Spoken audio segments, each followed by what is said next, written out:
Hello, today you will be using Tinkercad to begin on a cell model, just so we can play around with 3D drawing and all the aspects that we can do with it. So first you'll go to the Tinkercad link provided, and then you will say join now. I already have an account, but we're going to pretend I don't. So the next thing that you want to do is go ahead and make a username, password, and parents' email that you can do. And then you'll say create account. If you already have an account, you can just say sign in, and also you can sign in using social providers, such as Google. So you can sign in with your Google account.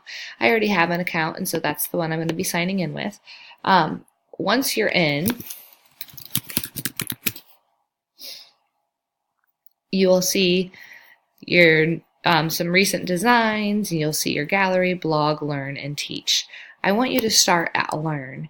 Some of you have played with Tinkercad before. You don't need to see the starters. Those of you who have not played with Tinkercad before, I want you to watch the starter videos. They will be the best and fastest and most efficient way for you to get started. Okay? Those of you who have used Tinkercad before, I want you to choose a different video to watch just to help make yourself even better. And so you can look at any of the videos available and choose just one or two to watch to make you better at what you're doing. Once you feel like you are ready to go, and you've watched the starter videos if you've never played with Tinkercad before, it's time to get started, because otherwise, why even be here? So we are going to go back to your account, okay? And once you're there, you are ready to create. And so we have 3D designs, circuits, and lessons. We want to make sure that we're working on 3D designs. Also, if I look at my account, I can just say new, and it'll take me right away to the template. So now I have my workplace template, and I can begin immediately. So let's say that I had a plant cell. I'm going to want to start with a box, because plant cells are rigid, and I'm going to change my box around a little bit, and then I'm going to change my viewpoint, so I'm looking at it from a different perspective. And so I know that I want my box to be deep like that. Okay, and now I want to look at it from here. All right, so there are different things that you can do here. As you saw, as I clicked on the box, I can make a hole too. So my box is now a hole.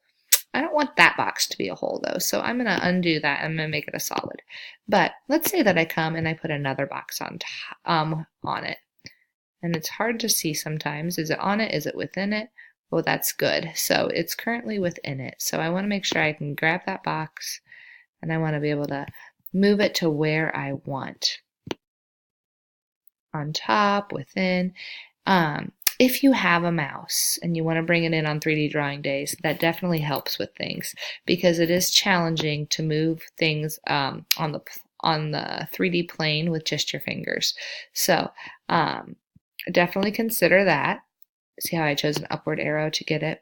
That is helpful. And then I can also choose my downward arrow. I can grab the up arrow and also move it down. I want my box partially in and partially out. And the reason I'm doing that is so that I can get it placed where I want. Because I want this box to end up being a hole inside the other one. So once I get it, I can say hole, and now and once I have my hole, I have a little cavernous area inside my box. Now you look at that and you might be like, okay, well, what good is that doing? Well, if I make my hole big enough, I've got my cell wall in red, my cell membrane is the edge of the gray, and inside that hole, that'll be my cytoplasm, and now I can fill it with organelles. So as you can see, I was able to get started right away with a simple hole feature. Now, if you don't like where your hole feature has come, you can go deeper into your box so that you have a deeper hole or deeper cytoplasm to work with. Those are some very simple getting started tips. I don't want to go any deeper because you can watch more videos that are faster and more efficient than me, but play, explore. If you don't get it all done today, no big deal, but try to use all of these tools and see what you can create in your class period today.